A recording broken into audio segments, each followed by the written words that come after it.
ሰላም ጤና ይስጥልን ተመልካቾቻችን እንደምንዋላችሁ እንደምናመሻችሁ ከአንከር ሚዲያ ዝግጅት ክፍል የአክብሮ ሰላምታችን እናቀርባለን።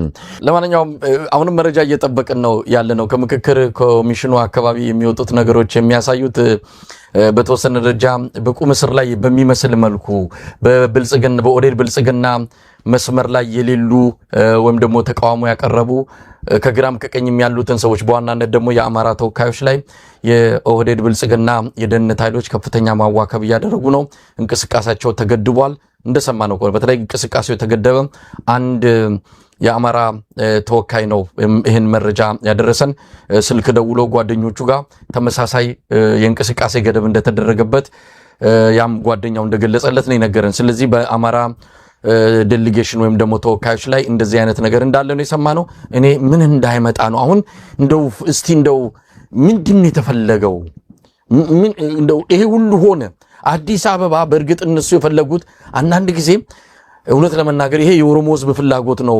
በእንደዚህ ጠባብ ብሔርተኞች በእንደነዚህ አይነት አክራሪ ብሔርተኞች የኦሮሞ ህዝብ ፍላጎት የኦሮሞ ህዝብ ለኢትዮጵያ ያበረከተው አስተዋጽኦ እንደው ተደልዞና ተበርዞ በእነዚህ ሰዎች ብቻ ይተካል ብለን አይደለም።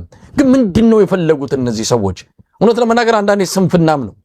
ሰው እኮ በራሱ ጥረት ሰርቶ ተለውጦ የኔ ነው ሲል ደስ ይላል። ሌላው ለፍቶ በላቡ ጥሮ ግሮ የኦሮሞ ህዝብ ሀብት አለበት አዲስ አበባ ላይ። ግን የኢትዮጵያ ህዝብ ከዳር እስከ ዳር ሀብቱን ጥሪቱን የገነባበት ቤት ላይ እኛ እንውሰደው ማለት እውነት ስግብግብነት ብቻ አይገልጸውም፣ ስንፍናም ጭምር ነው። ለምንድን ነው የማይሰራው? ኢትዮጵያ መሬት አላት። ብዙ ዋና ከተማ መስራት ይቻላል። ግብጽ ብዙ ዋና ከተሞችን እየሰራች እኮ ነው። ብዙ ከተሞች እኮ እየተገነቡ ነው። እነሱ ምን ነው በተሰራ ቤት ባለቀ ቤት ላይ መጥተው እንደዚህ አይነት ይሄ እኮ ስንፍና ነው፣ ስግብግብነት ነው። ለምን ሌላ ከተማ አይገነባም? ለምን ታሪክ አይሰሩም እነሱ? አንድ ወቅት ላይ አዳነች አቤቤን ኢንተርቪው ሳረጋት አዲስ አበባ መተንፈስ አለባት፣ አዲስ አበባ ላይ ጫናው በዝቷል፣ ስለዚህ እንደ ዕቅድ ሌሎች ብዙ ዋና ዋና ከተሞች የኢኮኖሚ ዋና ከተማ፣ የፖለቲካ ዋና ከተማ፣ የምናምን ዋና ከተማ መገንባት ያስፈልጋል አሉ። ለምን ታዲያ እሱን ተግባራዊ ያደርጉም? አዲስ አበባ ላይ መረባረብ እኔ የፖለቲካ ማረጥ ነው። ለምንድን ነው አዲስ አበባ ብቻ? ስንት ከአዲስ አበባ በተሻለ ሁኔታ አቀማመጣቸው የአየር ንብረታቸው ምቹ የሆኑ የኢትዮጵያ አካባቢዎች እኮ አሉ። አዲስ ከተማ መገንባት አይቻልም ወይ? እነሱ ለምንድን ነው በተሰራ ባለቀለት ቤት ላይ መጥተው እንደዚህ አይነት ጥያቄ አቅርበው ሀገሪቱ ሌላ ውጥረት ውስጥ ሀገሪቱ ገና ስንት ቀውስ መፍትሄ ያልሰጠቻቸው ስንት ቀውስ እያለ ከእንደገና ይህንን አምጥተው ጠረጴዛ ላይ አስቀምጠው ኢትዮጵያውያን በዚህ ደግሞ ሌላ መከራ፣ ሌላ ጭንቀት፣ ሌላ የእርስ በርስ ጦርነት ውስጥ እንዲገቡ በጣም ያሳዝናል። በእውነት ለመናገር በጣም የሚያሳፍሩ ስብስቦች ናቸው የኦህዴድ ብልጽግና የሚባሉት። ትክክል ነው መሳይ። እዚህ ላይ በግልጽ ማስቀመጥ የሚያስፈልገው የታጠቁም ያልታጠቁም ኃይሎች በተለይ የኦህዴድ ብልጽግናን ፍላጎት በአግባቡ በመረዳት ለጋራ ትግል መዘጋጀት መቻል አለባቸው። በውጭ የሚገኘው ዲያስፖራ ደግሞ በተለይ በቀጣይ ከአዲስ አበባም ጋር ተያይዞ ከሌሎችም ጋር ተያይዞ በተለይ የኦህዴድ ብልጽግናን አገዛዝ ለመታገል እንቅስቃሴ የሚያደርጉትን በሐሳብ በሞራል በፋይናንስ መደገፍ መቻል አለባቸው። ከዛ በተጨማሪ ደግሞ በተለይ የደህንነትና የፖሊስ መዋቅሩ በሌተናል ጀነራል አስራት ዲነሮ ቢመራም ነገር ግን ትክክል አለመሆኑን በአግባቡ በማስረዳት ከአዲስ አበባ ህዝብ ጎን እንዲቆም የማድረግ ከእያንዳንዱ ዜጋ ይጠበቃል፣ ከእያንዳንዱ ሰው ይጠበቃል። የኦህዴድ ብልጽግና ፍላጎት የታወቀ ነው፣ አደባባይ ላይ የዋለ ነው። ስለዚህ ፍላጎቱን ምንም ልታደርግለት አትችልም። ይሄን አገዛዝ በድርድር በውይይት ልትታገለው አትችልም። ዛሬ አንድ ሰው ማህበራዊ ሚዲያ ላይ ምን ብሎ ጻፈ? የህወሓት ኃይሎችም አንደራደርም የሚሉት የፋኖ ኃይሎችም አብይ አህመድን ከማስወገዱ ውጭ አንቀበልም የሚሉት ትክክል ናቸው።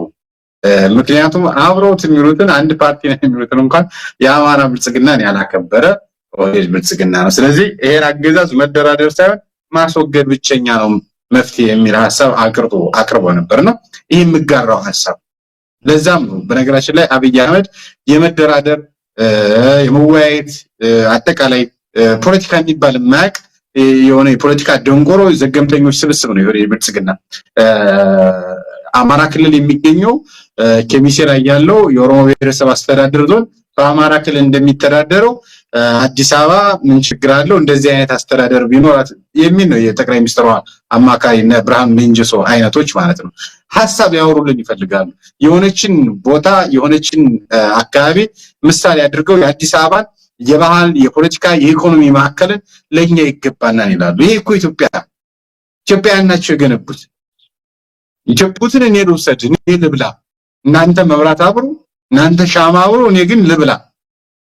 የጌቶችና የምንዝሮች ታሪክ ሙሉጌታ እዚህ ላይ ከውጭ ዶክተር ጸጋዬ አራርሳ የሚባል እውነት ለመናገር ስለዚህ ሰውዬ እንኳን ብዙ መናገር አልፈልግም፣ ግን አንድ ያቀረበው ሐሳብ አለ።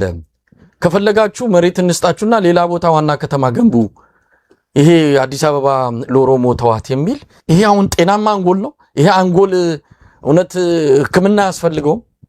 እንዲሁ ዝም ብሎ የሚታው ነው? እንዲህ አይነት ሐሳብ የሚያቀርቡ ምሁራን ሊቃነን የሚሉ ታሪክን አንሻፈው ሌላ ምንም ነገር የላቸውም። አንድ የሚያደርጋቸው ነገር ቢኖር ድንቁርና ነው። ከዛ ውጪ ሌላ ቃል ልናገኝነት አልችልም። ንቅለ ተከላ እናድርግ ነው እያሉ ያሉት። ኢትዮጵያ ላይ ንቅለ ተከላ እንፈጽም ነው እያሉ ያሉት። ሌላ አይደለም። እናንተ በነገራችን ላይ አብይ አህመድ ቦሌ የሚገኘውን ኤርፖርት እኮ ወደ ደብረ ዘይት ወስዶ ትልቅ ተገነባለው ቦሌ የሚገኘውን የአዲስ አበባ ኤርፖርት አዳክማለሁ ሲል እኮ ማንም የተናገረው የለም አይደል? ያንን ግን አድርጓል። ግን ያንን ለምን እንዳደረጉት ገዳ ሲቲ ብለው ደብረ ዘይት ዙሪያ ምን እየሰሩ እንዳለ እኮ ይታወቃል።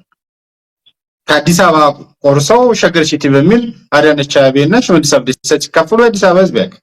ስለዚህ ሸገር ሲቲን ከቀማ ነው ኤርፖርቱን ወስደን ደብረ ዘይት ላይ ካቆም ነው ሌላ ከተማ ስንገነባ ምንም የማይሉን ከሆነ ቀሪዋን አዲስ አበባን የምንቀማቸውን የማያመጡም ነው እየተባለ ህዝቡም አብይ አህመድ እንደሚሰድበው ሾርት ሚሞሪያም እያለ እንደሚናገረው በዛ ልክ ሆኖለታል። በየጊዜው የሆነ ነገሩን ሲቀመው ከመታገር ይልቅ ዝምተኛ ሆነበት ማለት ነው። ለዛ ነው ንቅለ ተከላ እንፈጽም እያሉ ያሉት እነዚህ ምሁራኖች።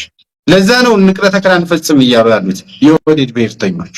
ለዛ ነው እነዚህ ጽንፈኛ ብሔርተኞች ከተማዋን ለኛ ካልሆነች ሪሌቫንት እናደርጋታለን እያሉ በየቦታው የሚቆርሷል። መላ ኢትዮጵያ መታገር ካለበት አይደለም ለአዲስ አበባ ሸገር ሲቲ ብላ የቆረስከው የአዲስ አበባ አካል ነው ብሎ ነው መታገር መቻል ነው። ከአዲስ አበባ ወስዶ ሸገር ሲቲ ይላል። አዲስ አበባ ይመጣና ፊንፊኔ ይላል። ሸገር ሲቲ ያለው ነው ፊንፊኔ ይለው። አጭበርባሪዎች ናቸው። ራሳቸውም እንደተናገሩት እያወዛገቡ እያሳመኑ መቀጠል ነው የሚፈልጉት። ነገር ግን ከዚህ በኋላ የሚያሳምኑት አካል የለም። ከዚህ በኋላ የሚያወዛግቡት አካል የለም። ሁሉም ነቅቶባቸዋል። በነገራችን ላይ እናገኘው ተሻገር ወይም ደግሞ የአማራ ብልጽግና እንኳን ነቅቶባቸዋል። የማይነቀው ወይም ደግሞ ይለወጣል ተብሎ የማይታሰበው የአማራ ብልጽግና ነበር። እሱ እንኳን ነቅቶ አባሎቹን ሰብስቦ እንደዚህ ካልሆነ በሚል ትቷቸው ወጥቷል። በቀጣይ ሌላውም አይቀበላቸውም። የወራሪነት መንፈሳቸው የሰቃጭነት መንፈሳቸው አደገኛ። ይሄን አደገኝነታቸውን ደግሞ ማስቆም የሚቻል በጠንካራ ኃይል በትብብር ኃይል። ለዛም ነው እኛ ጥምረት ያስፈልጋል፣ ትብብር ያስፈልጋል። አብይ አህመድ ለአንዴና ለመጨረሻ ጊዜ ከኢትዮጵያ ጫንቃ መነሳት መቻል አለበት። የኦህዴድ ብልጽግና ፍላጎት መወገድ መቻል አለበት። ኦህዴድ ብልጽግና በኢትዮጵያ ሰማይ ስር እስካለ ድረስ ሰላም የለም። በኢትዮጵያ ሰማይ ላይ እስካለ ድረስ ጸጋ የሚባል የለም። ብልጽግና የሚሉት የውሸት ነው፣ ድህነት ነው ባናታችን ላይ እየመጣ ያለው። ዛሬ 500 ሚሊዮን ብር ለባንኮች እናከፋፍላለን ብለው የብር ምንዛሪ ሰቅለውት ነው የመጡት። እየሆነ ያለው ይሄ ሰዎች የዕለት ጉርስ መመገብ አቅቷቸዋል። ህዝብ በፊትም እንዳቀረብ ነው ሰዎች በአካባቢያቸው መለመን ስለቸገራቸው በሌላ አካባቢ በሌላ ክፍለ ከተማ እየዞሩ ነው እየለመኑ ያሉት። እየኖሩ ያሉት እንደዛ። አንዳንዶቻችን ቀን ቀን የመንግስት ሰራተኛ ሲሰሩ ነው፣ ማታ ማታ የሴተኛ አዳሪነት ስራ ነው እየሰሩ ያሉት። አምሯቸውን ነው እየሸጡ ያሉት። ብልጽግና ከዚህ የባሰ ህይወት ኑሩ ነው እያለ ያለው ህዝቡን። ይሄ አይበቃችሁም፣ ይሄማ ጸጋ ነው፣ ይሄማ የድሎት ኑሮ ነው፣ ይሄማ የፍስሐ ዘመን ነው እያለ ያለው። ከዚህ የባሰ ከባሪያ ያነሰ ህይወት ላኑራችሁ ነው እያለ ያለው። ይሄን ነው መታገል ያለብን። ይሄን ነው ወደፊት አሽቀንጥረን መጣል መቻል ያለብን። አለበለዚያ ከዚህ የከፋ ግብር በየጊዜው ነው ሰውን እንትን እያለ ያለው እያበሳጨ ያለው። አንዳንዱ ለመግለጽ የሚያስቸግር ነው። በነገራችን ላይ መሰለኝ በጣም አደገኛ ነገር ነው። ጥናት እየተሰራ ነው። እነዛ ጥናቶች ይፋ ሲደረጉ አዲስ አበባ ውስጥ ያለው ነገር በጣም አደገኛ ነው። ማህበራዊ መሰረቱን ያፈረሱት የአዲስ አበባ ህዝብ በነገራችን ላይ መስል በኮሪደር ስም ተነጋግሮ እንዳይወያይ ወደ ኮንዶሚኒየም ነው የረጩት። ይሄን አደገኛ እውነት በአግባቡ በመገምገም የብልጽግናን አገዛዝ አንዴና ለመጨረሻ ጊዜ ለማስወገድ መላ ኢትዮጵያ የበኩሉን ጠጠር ማዋጣት መቻል አለበት። ነፃነት በነፃ ይገኝ። ብዙዎችና ትንሽ ነገሮችን እናፍታታ በዚህ ጉዳይ ላይ ምክንያቱም ይሄ ጉዳይ በጣም አደገኛ ነው። አብይ አህመድ ባለፈው ወደ ባህር ዳር ሄዶ የባህር ዳርን አውሮፕላን ማረፊያ ባስመረቀ ጊዜ መሰረት ሚዲያን ነው ምንጭ የምናደርገው የመሰረት ሚዲያን ዘገባን ነው እዚህ ላይ በዋቢነት የምንጠቅሰው። አስገራሚ ነገር ነው። የኢትዮጵያ ህዝብ መስማት አለበት። የኢትዮጵያ ህዝብ ይህንን ሰው መሪ ነው ብሎ ከዚህ በኋላ ሊቀበል ይገባዋል ወይ? ውይይት አድርጓል ከአማራ ክልል የክልሉ ባለስልጣናትና የዞን አመራሮች ጋር። አብይ አህመድ እዛው ባህር ዳር ላይ ውይይት ባደረገ ጊዜ በውይይቱ ወቅት ጠቅላይ ሚኒስትሩ አዲስ አበባና ድሬዳዋ በኦሮሚያ ክልል ስር ካልተካለሉ በስተቀር የኦሮሞን ህዝብ ከተቃዋሚዎችና ታጣቂዎች መነጠል እንደማይቻል ገልጸው ይህንን ውሳኔ ለመተግበር የክልሉ አመራር የፖለቲካ ድጋፍ እንደሚያስፈልገው አሳስቧል ይላል። ብዙ ነገሮች ወጥተዋል በዘገባው ላይ። እችን ነገር ግን በደንብ የኢትዮጵያ ህዝብ እንዲረዳ የሚያስፈልግ ጉዳይ ነው። አሁን ስንናገረውና ይህን ነገር ስንገልጸው ሽመልስ አብዲሳ የተናገረ ሊመስል ይችላል፣ ወይም አንድ ጽንፈኛ የኦሮሞ ፖለቲከኛ የተናገረ ሊመስል ይችላል። አይደለም። አብይ አህመድ የ130 ሚሊዮን ኢትዮጵያን ህዝብ እመራለሁ ብሎ ቤተ መንግስት የተቀመጠ ሰው ነው። አዲስ አበባ የኦሮሞ ካልሆነች ሁሉ ነገር ይበላሽብኛል ብሎ የሚያስብ ሰው ነው። ከዚህ በኋላ ይሄ ሰው ለምንድን ነው ቤተ መንግስት ለአንድ ቀን የሚቆየው? ስብሰባው ላይ የተነሱ ነገሮች አሉ። አንዳንድ ሰዎች የኦሮሞ ብልጽግና በደህንነትም በተለያዩ መዋቅሮች ጫና ሲፈጥርባቸው ህገ መንግስት ይካተት ካላችሁ በቃ ነገ ከነገ ወዲያ ውጡ ግቡ የሚል ሰቀቀን ውስጥ እንዳንገባ ለኛም ዋስትና የሚሰጥ አንቀጽ ህገ መንግስት ውስጥ ይገባ የሚል ሐሳብ ሁሉ እንዳቀረቡ ሰማን። እንዴ ይህንን መስማት ለኢትዮጵያውያን ከሞትም በላይ ሞት ነው። የኢትዮጵያ መናገሻ የአፍሪካ መዲና በሆነች ሀገር ኢትዮጵያውያን በሰቀቀን ውጡ ግቡ የሚል ነገር ውስጥ ነገ ከነገ ወዲያ የሚመጣበት ነገር እንዲቀር የህገ መንግስት ዋስትና መጠየቃቸው በጣም በጣም የሚያሳዝን ነው። ከዚህ በላይ ሞት የለም። እነዛ ለኢትዮጵያ አጥንት ደማቸውን የገበሩ አባቶቻችን አያቶቻችን ይህንን ነገር ቀና ብለው ቢያዩ ምን ይሰማቸው ይሆን? ሙሉጌታ ከባድ ነገር ነው እየመጣብን ያለው። እንግዲህ የባህር ዳር ኤርፖርትን ለመመረቅ የሄደ ጊዜ ሚስተር ፕሬዚዳንት ወይም ደግሞ ፕሬዚዳንታችን አረጋ ከበደ እያለ አስተውሎ ይሆናል። ያኔ የነበረው ንግግር በወቅቱ አንድ መረጃ ደርሶ የነበር ነው። አሁን አንተ ሐሳቡን እያነሳ ወደኋላ መልስ ብዬ የተላከልኝ መረጃ እያየው ነበርና ወልቃይት ጠገዴን እኔ ወደ እናንተ እንዲካለል እሰራለሁ፣ እናንተ ደግሞ አዲስ አበባ ወደ ኦሮሞ ክልል እንዲካለል አግዙኝ የሚል ቀጥተኛ ሐሳብ ለናረጋ ከበደም ጭምር እንዳነሳ ነው በወቅቱ የሰማሁት። ሚስተር ፕሬዚዳንት እያለም ወይም ደግሞ ፕሬዚዳንታችን እያለ ሲናገር የነበረበትም ዋነኛ ጭብጡ በተለይ ከአማራ ክልል ድጋፍ ለማግኘት በተለይም ደግሞ አዲስ አበባን ለኦህዴድ አሳልፈው እንዲሰጡ ምክረ ሐሳብ ጭምር ጫናም የማድረግ ከፍተኛ ፍላጎት አለ። ይህን ማታደርግ ከሆነ ግን ፕሬዚዳንትነትን እቀይረዋለሁ፣ ከዛ በተጨማሪ ደግሞ የታችኛው መዋቅር ነው ሙሉ ሙሉ አፈርሰዋለሁ የሚል ሐሳብ ጭምር ነው እንደተናገረ የሰማ ነው። እነዚህ ኃይሎች በቃ እንደዚህ ናቸው፣ ማጭበርበር። ባህር ዳር ኤርፖርትን ሲመርቅ ባህር ዳር የሚገኘው አማራ ሚዲያ ኮርፖሬሽን ዋና መቀመጫው እዛ ነው፣ ኢንተርቪው የተደረገው ቤተ መንግስት እንደሆነ እናውቃለን። በዛ ጣቢያ እንኳን መተላለፉን ይረሳዋል።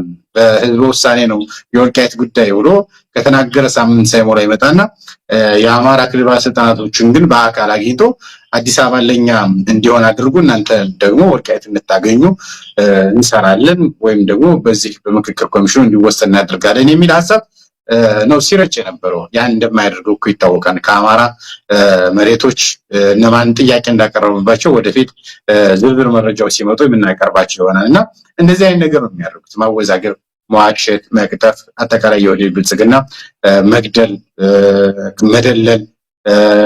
የደህንነቱ መዋቅር እኮ ዛሬ ብሔራዊ ምክክር ኮሚሽን ውስጥ ገብቶ የተለየ ሐሳብ የሚያነሱትን እስኪና አንድ ጊዜ ትፈልጋለህ እያሉ እየወሰዱ ማስፈራሪያ እያደረሱ አንዳንዶቹን ደግሞ በዛው እንዲቀሩ በማድረግ እንቅስቃሴ እያደረጉ እንደሆነ መረጃ እየወጣ የሚገኘው እና የዚህ ብሔራዊ ምክክር ኮሚሽን ነገር ብናወራው አያልቅም መሳይ። በነገራችን ላይ ከፍተኛ አደጋ ግን በኢትዮጵያ ላይ ደቅኗል። ይህን አደጋ በአግባቡ መረዳት ያስፈልጋል። ቀለል አድርጎ ሰው አያየው። እነ ጀዋር መሐመድ እንደሚሉት የማይረባ የምክክር ኮሚሽን አይደለም። የማይረባ ምክክር ኮሚሽንነቱ የወዴድ ፍላጎት ማየሉ ነው። የማይረባ መሆኑ ከፍተኛ አደጋው የነሱን ፍላጎት ለማስፈጸም የሚሄዱበት ርቀት መሆኑ። ከዛ ባለፈ ግን ስግብግብነቱ አደገኛ ነው። ይሄን ስግብግብነት ማጋለጥ የማይረባነት አይደለም።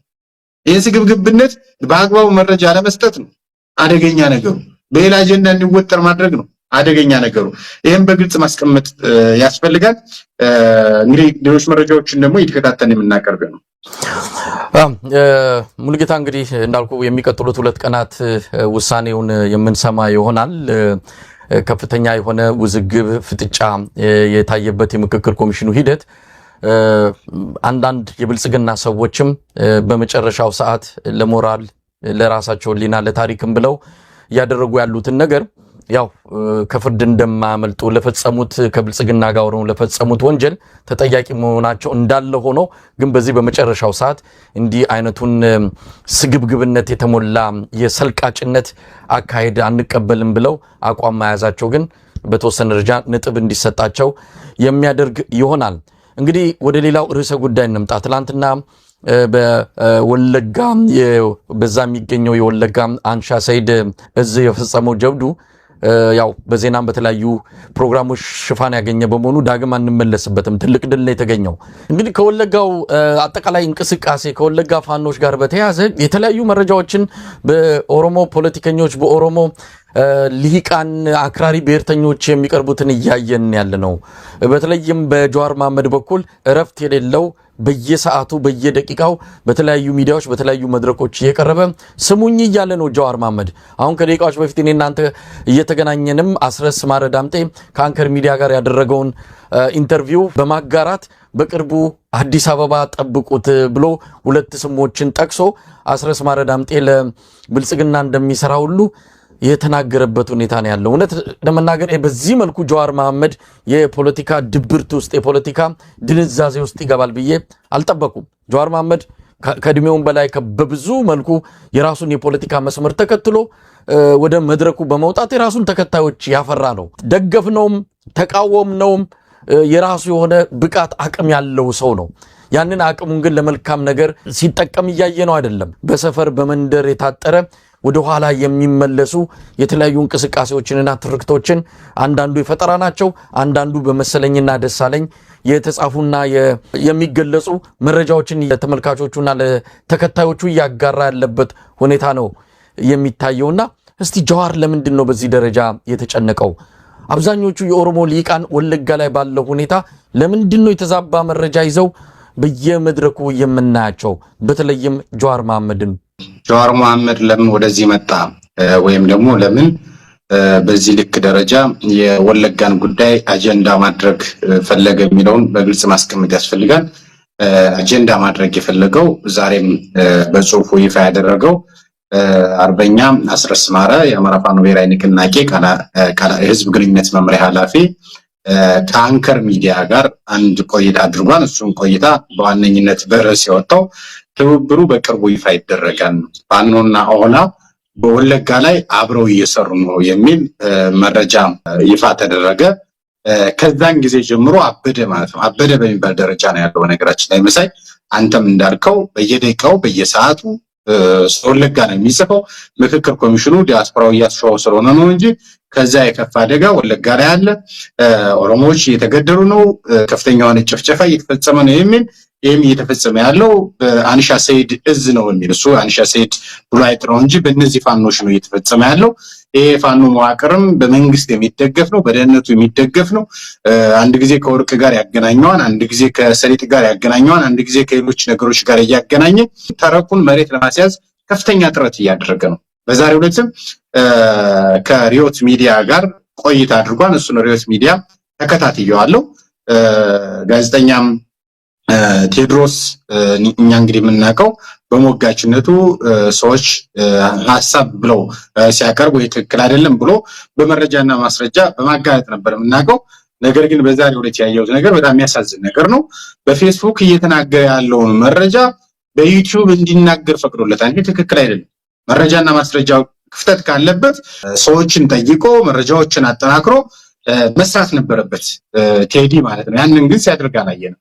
ጀዋር መሐመድ ቀርቦ የአማራ ፋኖ ብሔራዊ ንቅናቄ በወለጋ ላይ እየተንቀሳቀሰ ያለውን የአንሻ ሰይድ እዝን ወይም ደግሞ ወለጋ ላይ እየተንቀሳቀሰ ያለውን የፋኖን መዋቅር እናውቀዋለን ወይም አናውቀውም ብሎ መግለጫ ይስጡ እያለ በሚናገርበት ጊዜ ከዚህ በፊት የአማራ ፋኖ ብሔራዊ ንቅናቄ የህዝብ ግንኙነት መምሪያውን ኃላፊን ጨምሮ አጠቃላይ እንደ ድርጅትም ይሄ መዋቅር 5ኛ እዝ መሆኑ ካሉት እዞች መካከል አንደኛው መሆኑን የአማራ ፋኖ ብሔራዊ ንቅናቄ ሊቀመንበሩም በበቀደም ስዊዘርላንድ ጄኔቫ በሚገኘው በፍራንሳይኛ ቋንቋ በሚታተመው ሳይቀር የተናገረውን እውነት ለማድበስበስ ከፍተኛ ጥረት እየተካሄደ ይገኛል። ይሄ ለምንድን ነው እየሆነ ያለው? አንደኛ ትብብሩን አልፈለገውም ጀዋር። ምን ይላል? ቃል በቃል የተናገረውን እናስቀምጠው። ይህ ሰው በቅርቡ ከፈቀደ አብዴሳና ፍቅሩ ሙሉዬ ጋር ጎልፍ ክለብ ቢከሰስ ሰርፕራይዝ እንዳትሆኑ፣ አገዛዙ በሚፈልገው መልኩ ትብብር ተብየውን ገና ሳትንቀሳቀስ ጎማዋን እየበሳሳት ነው በሚል የአርበኛ አስረስ ማረንና ያንተን ፎቶ አያይዞ በትብብሩ በቅርቡ ይፋ ይደረጋል፣ ፋኖና ኦላ ወለጋ ላይ አብረው እየሰሩ ነው የሚለውን አያይዞ ነው ይፋ ያደረገው።